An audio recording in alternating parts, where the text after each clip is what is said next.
Welcome to All Things Policy, a daily podcast by the Takshashila Institution.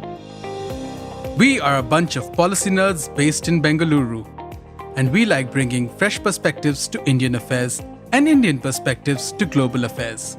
So grab a cup of coffee, sit back, and join us for today's chat. Hi, and welcome to another episode of All Things Policy. In today's episode, we'll be discussing the financing of the future of sport in India. And I have a special guest today. He's the founder of an organization called Great SportsTech. His name is Anil Kumar.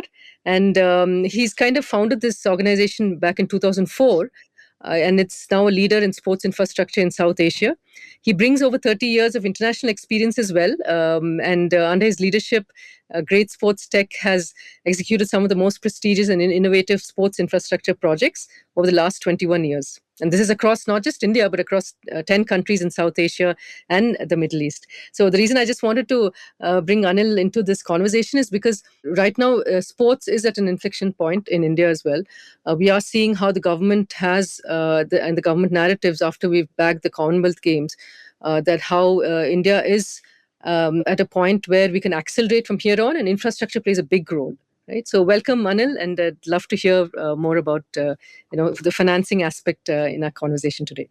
Thank you, Malathi. Very happy to be here.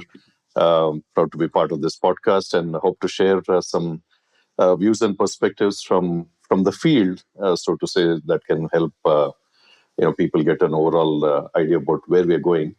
So happy to be here. Thank you. Yeah, thank you, Anil. So, Anil, I'd just like to understand, since you've been in this sector now for over 20 years, and that's a long time. And 20 years ago, sports might not have had taken the center stage as it does in today's time, and especially in the Indian context.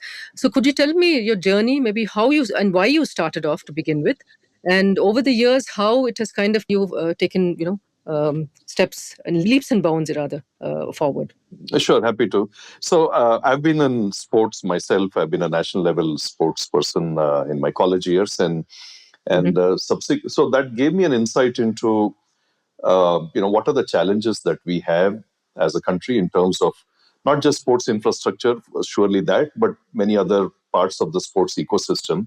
Subsequently, my work took me to US, where I was for quite a few years, and with some work in Europe as well. So getting a global perspective on how sports has evolved there, and what we could possibly do to bring India to the same level in terms of fundamentally sports has always been seen like a government's outlook, their outlook to just go ahead and invest, and with no return on investment. It was generally seen as a white elephant and with no financial viability. And seeing what I was exposed to globally, we knew that there were many, many innovative things that could be brought into the Indian sports ecosystem, and importantly, make it financially viable, that allows even private entrepreneurs to come in and actually set up sports facilities that are going to be viable for them to run. So that's been actually the backdrop. To the second part of the question, yes, I mean, 2004, when I moved back to India and started this company, I would say that in the initial years, I was a bit disappointed at the pace, or rather the lack of pace in terms of what I hoped India would actually progress to. But looking back now, especially in the last 5 years or so, the way the market has, like you rightly said, leaps and bounds, the way it has grown, we look back and feel that we'd rather be early than be late into a market like this. This has helped us really introduced many innovative products, have allowed us to make mistakes also in terms of what is suitable in the Indian context, and not just a copy paste from what works abroad. And overall, create a platform where now we see that we are best positioned to leverage the opportunity that's out there. So that's been the journey briefly, but we are very happy where we are today in terms of the overall outlook as well. And good to see even, of course, as you always may notice that sports kind of mirrors the economic development of a country. Maybe 20 years back, this was quite justifiably not the priority for the government. But I think we've reached a nice, you also use the word inflection point, where both the economy and the aspiration of the people also are reflecting in why the government is bidding for certainly, obviously, have got Commonwealth Games, but also for the Olympics in hopefully 2036. So I think in that sense, this is really the sunrise of the industry. Absolutely, yes. And just a few data points, right? And we are the fourth largest economy at this point in time. The sports industry at this point is valued, in fact, 2025 numbers, is between 20 and 50 billion US dollars. That's a huge amount, right? And this is around, let's say, 0.7 to 1% of our GDP. And it's up from a negligible, and this is pre 2010, when it was very negligible, hardly really causing any kind of contributions to GDP. But right now, when you're looking at a 1%, that's huge, right? So the market is definitely growing. There is a lot of potential. And it's not just cricket. So pre 2010, it was more of cricket that dominated the scene. But then IPL came, and then from the 2025 onwards, and that's from last year, especially, we're seeing more of the tech making inroads, right? So could you tell me a bit of how, let's say, even from whether it's from your organization perspective or from what you're seeing around you, how much tech has been playing a role? I'll come to the tech part in a bit, but going back to the early part of your question, there's clearly a sports culture. So it's not just a question of a few athletes who are performing at the top level, or certainly just a cricket team alone, but many who are now pursuing the sport just for recreation, just for fitness and wellness, and not necessarily that they aspire to be playing for India. So I'm talking about people who are maybe in their 30s, 40s, maybe even much older, who are just playing just for the fun of it. And just this Right. has been a big culture change, because I don't think we've strictly had that sporting culture. I think what also helped is, of course, the economy, like you rightly said. It's also brought in the ability to pay for people to go and pay and play in some of these facilities. There's more disposable income as well, right? Definitely, yes. And also many of the residential communities, if you see, almost all have at least some basic sports facilities. So all this has kind of spawned that sports culture far more than what we were having, like, just 15 years ago. So Right. you're right about that. And I think that's actually the right way for the nation to grow, because it's not only about winning Olympic medals alone. And I'm not surprised that, it's begun to take a larger part of the GDP, the statistics that you mentioned. So in terms of tech itself, I think definitely for the pro athletes, what they have in terms of smart tracks and the ability to monitor their performance, so many analysis, all of these. But more at a generic level, I think the basic use of technology, for example, you're in a new city, you want to, form a twosome or a foursome, a player around somewhere, locating the sports facilities, being able to get some online coaching as well. So there's so many facets to how tech has completely permeated, the whole sports ecosystem. So we are on the right track that way. Yes. In fact, some numbers that I just was reading through, right? It's also tech is now it was a $442 million back in 2024, and they're expecting it to grow to 1.4 billion in 2033. So that's a the trajectory is quite steep, and luckily, since sports is also, as you mentioned, right, there are a lot of those in the middle income group as well who are taking to sports, and which means that where there's a demand, there will be a supply. So markets also are stepping in. The decathlons have made a big inroad in many of the metros, as well as the tier 1, tier 2 cities. But the good thing is that people are also seeing the benefit from the health perspective, right? So that's why the potential for the markets is also huge. But from, again, coming back to the infrastructure, and which is why I'm asking that specifically, is because I understand that there's a $2.4 billion pipeline for infrastructure, apparently, and this is some data that I pulled up. What are you looking at? I mean, what are you seeing generally, right? The ask for, let's say, even your organization. What are the areas that you're seeing? Are you seeing it more on the schools, the educational institutions, which now maybe are having better facilities, or are you seeing more of academies demand there, or is it more the PPP, kind of the public-private partnership, where the governments are asking more help from?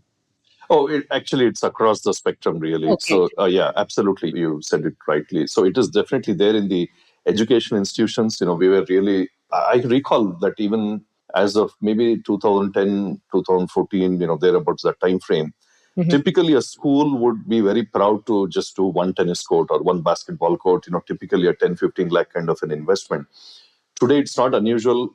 I would say probably there are well over 200 schools who may have spent at least 1 crore each on sports infrastructure, and many of them multiple crores. So schools by themselves, are spending. They are finding that parents want that infrastructure for the kids. They're happy to pay a little higher fee for that. So that's also become something a very visually attractive way for the admission season as well. So we see that typically the demand goes in there. So it's a good, it's very nice. I absolutely don't have any problem with that. I think that's the way the ecosystem should feed itself, that there are, the schools provide the facilities. There are, paying parents who are happy to have the kids avail those. So that's right. And of course, we equally see that there are these pay and play facilities at various sizes. Right. Some could be doing just a single pickleball court, to others who are investing into a chain of sports facilities which are all multi-sport as well. I can Right. think of Hotspot here. Quite a few chains that are there across, whether Hyderabad, you said Delhi, Pune, all these. So those are also finding their own a clientele who are ready to pay. And it's not just the boring gyms anymore. People are out there, former team players sport. And yes, you're right. Also, at a higher level, again, on educational institutions, I must mention particularly, for example, university just on the outskirts of Hyderabad called Wagzan University.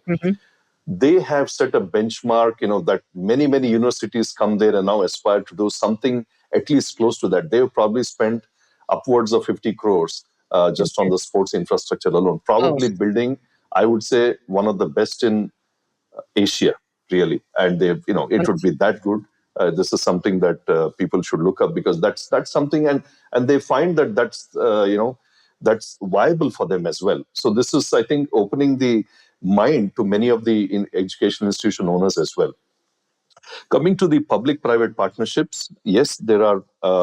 I would say the one that has really set the trend is Transstadia in Ahmedabad, and this is where they have been able to negotiate a long-term deal with the government where, to my knowledge, they have a 60-year use of the place. And like a typical public-private partnership facility, they have made sure that while it caters to all levels of sport, national and international sport and multi-sport, they also obviously have the rights to leverage it commercially as well, with the restaurant and hotel and various things. So that's actually been the first large experiment, I would say, in India, where it involved investments in the hundreds of crores, and where they also managed to use the stadium for non-sports usage. And that's the way stadiums can be financially viable globally. That's the way. You take Wembley, you take Dubai Sports City, the best of them. When the stadium is not actually being used for an elite level sport, they are letting it out to use safely for concerts, for trade shows, could be political, religious gatherings, whatever it is. But of course, with due protection, using the turf protection system like Terra Plus. So with that, they are kind of got a model which is making it financially viable to run it. And then I think taking up on that model, of course, there is the one in Naya Raipur, the Shahid Veer Narayan Singh Stadium, the cricket stadium, a huge one, and also Omax that is going to be open. Omax is going to be setting a whole new benchmark. I think it's going to be the model that's going to drive PPP stadiums in the near future, in the next 10, 20 years as well. So that's Omax is investing something in the region of about 2,000 to 2,500 crores. So they've received 50 acres from Delhi Development Authority, and of course they have a complete cricket stadium, a football stadium, a hotel, and the whole thing. So a nice blend of good location, a long-term lease, some of the minimum must-haves that the government may mandate, and then leaving the freedom to exploit it commercially to make it viable for such a facility, where the government is pitching in with the land, but the private entrepreneur is pitching in with their funds to develop that. But so I think that's the right way for the industry to grow. But one other point I want to add is that it doesn't necessarily mean that anybody else looking at a public-private partnership should necessarily be thinking, few hundred crores or nothing. Not necessary. There are many state governments and municipalities, especially, who are happy to let out a very small area where the investment may be possibly in the tens of lakhs, that you can get into, have a plan and get into that arrangement with the local municipality or the state government, district collectorate, whatever it may be. And then, make sure that you're able to leverage that on a PPP model as well. So it can be also something for an entry-level entrepreneur with the limited budgets of a few tens of lakhs perhaps. One other model is also where in schools, they have gone into typically a timeshare model. Yeah. So there are many that I know of in the industry as well who have basically provided the sports infrastructure at no cost, of course, to the school, and allowing the school to use it between 9 to 5, whatever, and then weekends and evenings and mornings, they're able to do that. So I think this is a great development for the ecosystem to develop, where it's finding its own space, financially viable. So it augurs very well for the future.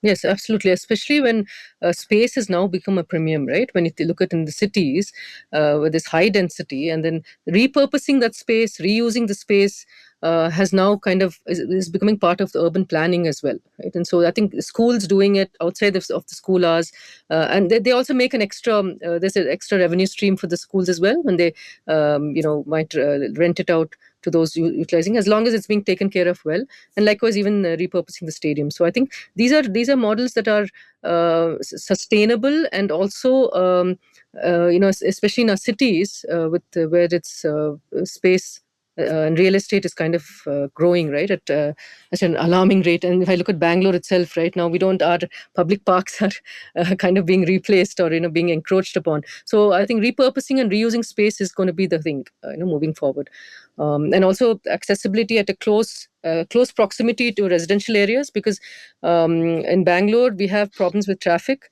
which means going from point A to point B comes at a cost, and at also let's say kids, right, after school hours, for them to kind of go to for extracurricular elsewhere, just the travel or the commute itself takes up so much of their time, right? And then that can be a deterrent if they want to take up any sport or get into physical fitness. Right. This also brings up a point I think you were alluding to earlier, whether which ones where the government steps in and which is the one that the private sector does. So of course, in terms of this pursuit of these very high-profile international events like the Commonwealth Games and hopefully in the future Olympics and the Asian Games, the very large structures that including accommodation and the super large stadiums are certainly the government is doing it 100% of their own investment. But in terms of what is the ripple effect that we foresee from the infrastructure standpoint, is that obviously in build-up to possible Olympics in 10 years from now, the talent is will have to come from all over India, and we cannot obviously not have these huge humongous stadiums with 30, 50, 70,000 kind of seating capacity. That's really not where the investment is going.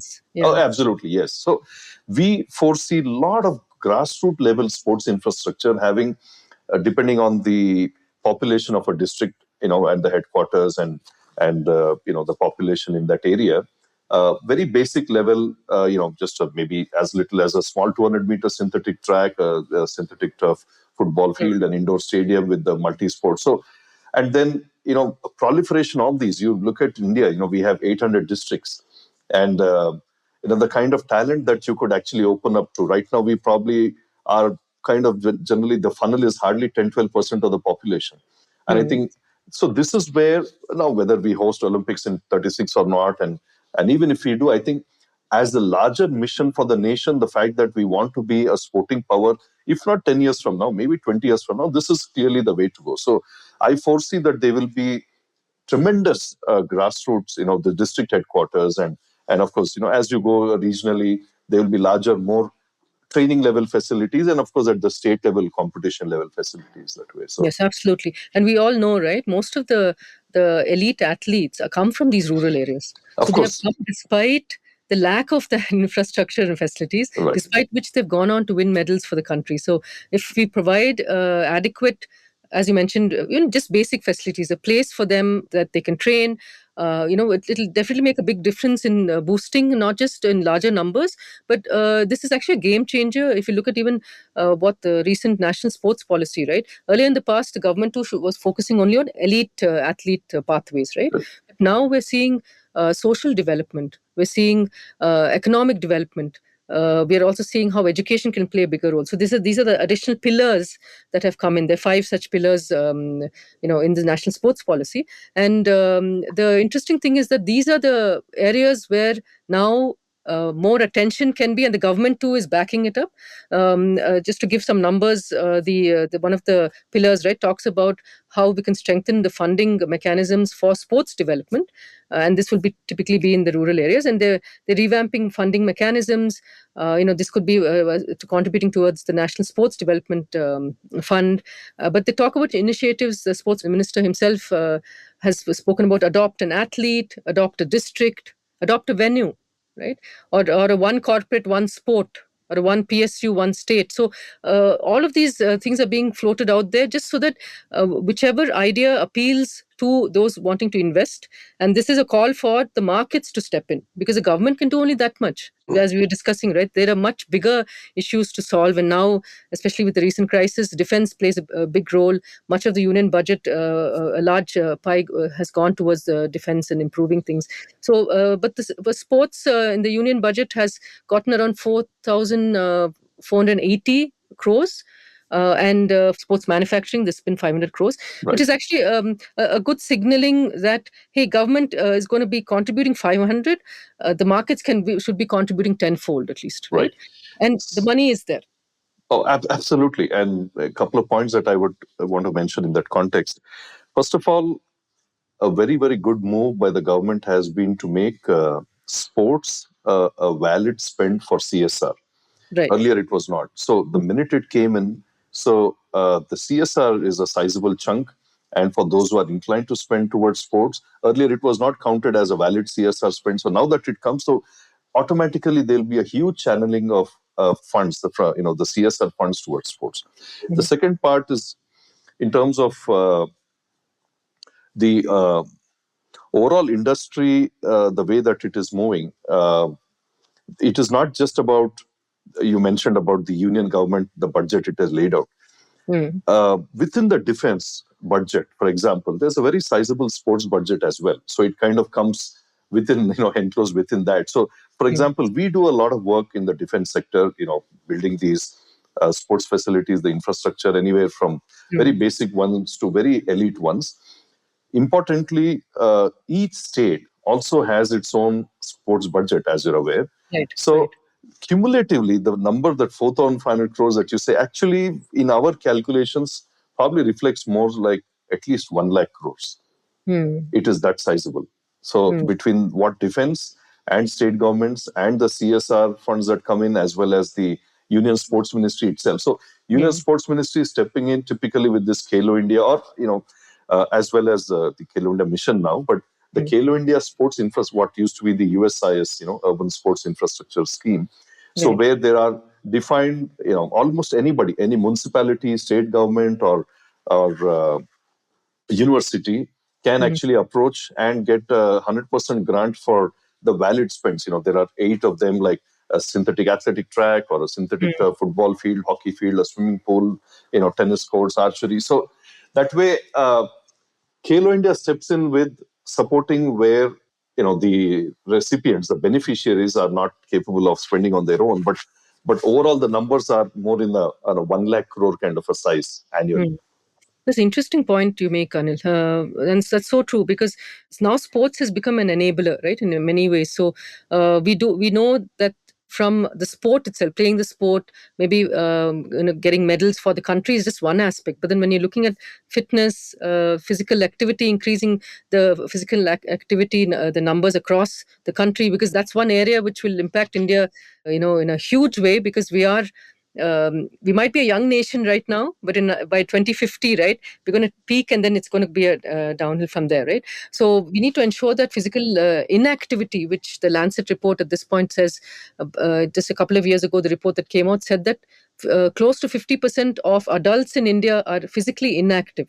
So which means that having access to facilities across the board for all age groups is important. And the fact that the defense is taking the lead forward, and they do have wonderful grounds, and that they can kind of set that example, right, for others to follow suit. I'd be curious to see what the same report may have said like 10 years ago. I wouldn't be surprised if it said that 75% were perhaps inactive. So I it's actually the other way around, Anil. It was really? Back in the early 2000s, it was around 20% who were physically inactive. So the definition of being physically inactive would mean if an adult, and this is again the adult demographic, not the children, Right. if they have not able to spend around 120 to 150 minutes. 150 Yeah. minutes of Right.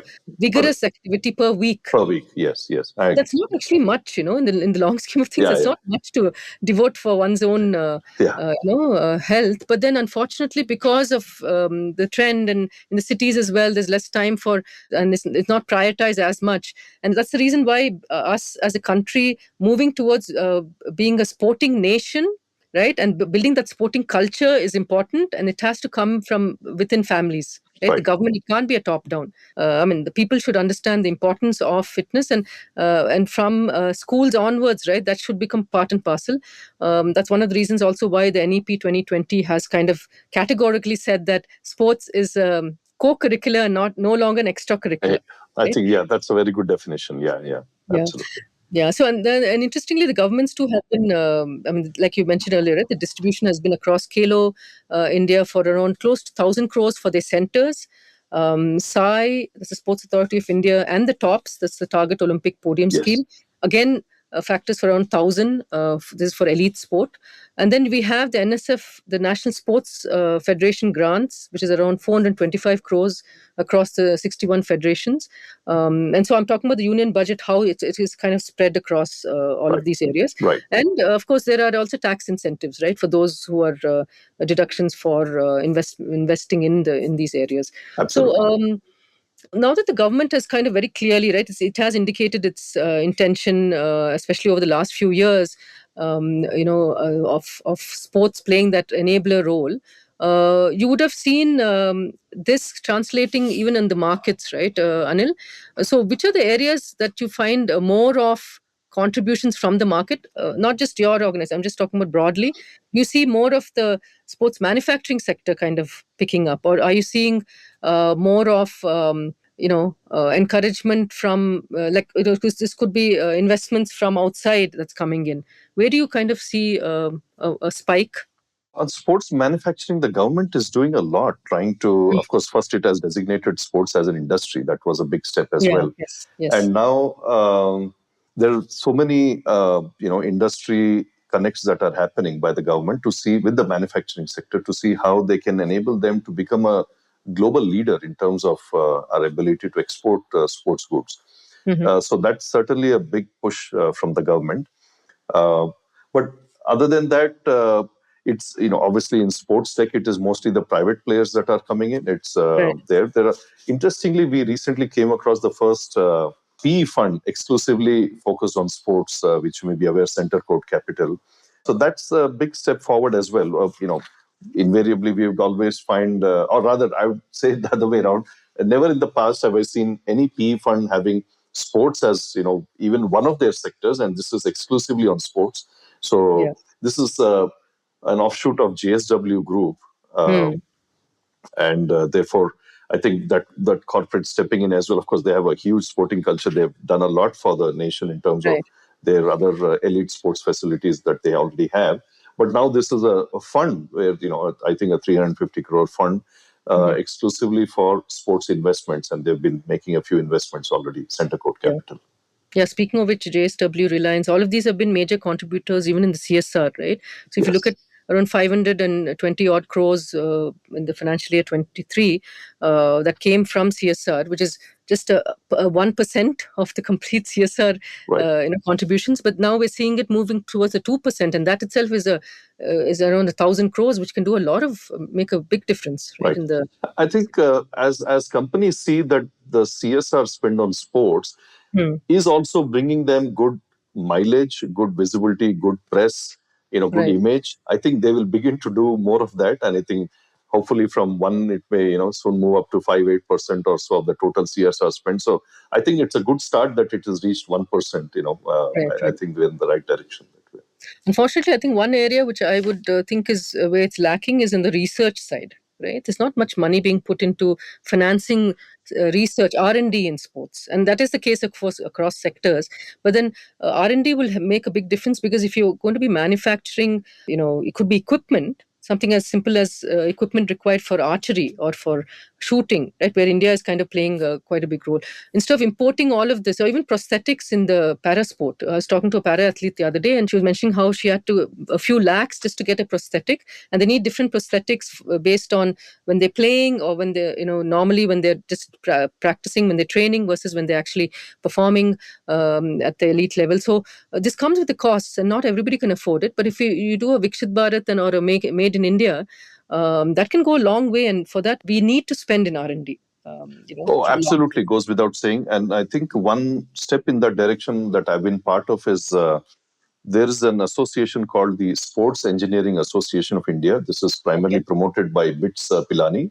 And I'm a founder director in that, along with a couple of other industry colleagues as well as professors from BITS Pilani.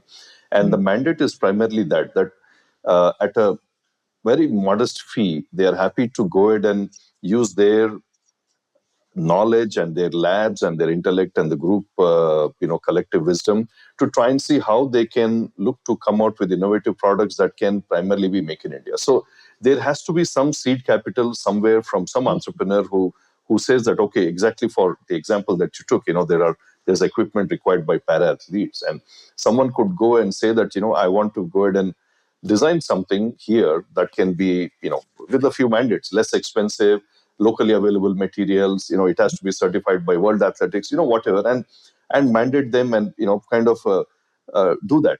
In ourselves, we have also taken up, one of the, apart from the conventional sports infrastructure, we also do, of course, some non-conventional ones like, vacuum-powered suction system that we have done at Chinnaswamy Stadium in Bangalore. Right. Given that is after the fact, after the rain has stopped, we are now trying to see what is it that we could do to even prevent rain, first of all, from even interrupting a match. And retractable roofing conventionally are very, very expensive. They run into a few $100 million each, $100 million each stadium. So that's not practical at all for when we want to do over, say, 30, 40 stadiums. So climate change and the changing weather patterns. Yes, it's unpredictable too. Yeah. So we have, for example, engaged with the IIT Madras recently. We've signed up an MOU wherein we are doing a 3-phase process with them, where first is an idea validation, second is all the calculations and the loads and the practical implementability, and then third is, of course, a sample case that we could look to do that at one of the cricket stadiums. So some things like these, I think we have very good universities. We have even specifically this Sports Engineering Association of India, which I believe would be a good forum for people to go in, because they have the entire ecosystem of a very experienced physical director, not just, the professors there within BITS. I'm saying they have an ecosystem of almost 1,000 people in the sports ecosystem in India, actual practitioners of the sport, technology experts, all of these. So they can pull in the right resources to come up. And I think that's the way for India to go, where we begin to design and manufacture on our own, and rather than import very basic things that happens at the moment. Yes, and there'll be bigger adoption, right? Once the cost price of... Oh, yes, that's a very good point. Yes, absolutely. You're right. Yeah, the price elasticity, correct. Yeah. Thank you so much, Anil. Would there be any closing thoughts before we wrap up? Nothing much. I think we've covered everything. Nothing particularly there. But again, on a big picture, I think we are extremely bullish on where sports is going. I think it's been a long night vigil for us. And now we see that in the last 3-4 years, sports is like really compounding. You are seeing opportunities to grow. And I would encourage anybody considering this industry to come in. There is space for many people to come in at various parts of the ecosystem. And I think this is the next 3 decades are really like the golden period for not just Indian economy, but particularly more so for sports. So I'm very happy that, this is where we are as a nation. Yeah, exciting times for the sports industry in India, right? Absolutely, yes. Thank you so much, Anil. Thank you so much for your time. Thank you, Malathi. Thanks for having me over. Wonderful. So nice talking to you. Yeah, thank you. Thanks, Anil. Okay. Thanks. Just a reminder for our listeners that our 48-week PGP program, the admissions are open, and the program begins on the 20th of June. However, the early bird deadline, where you can avail of a 10% scholarship, ends the 1st of May. Okay, you can access all details on our website. That's takshashila.org.in /PGP. Thank you, everyone, for listening in. Bye-bye. If you liked our show, dive into Takshashila's research on technology, strategy, and economic affairs. Check us out at our Twitter handle @TakshashilaINST or our website takshashila.org.in.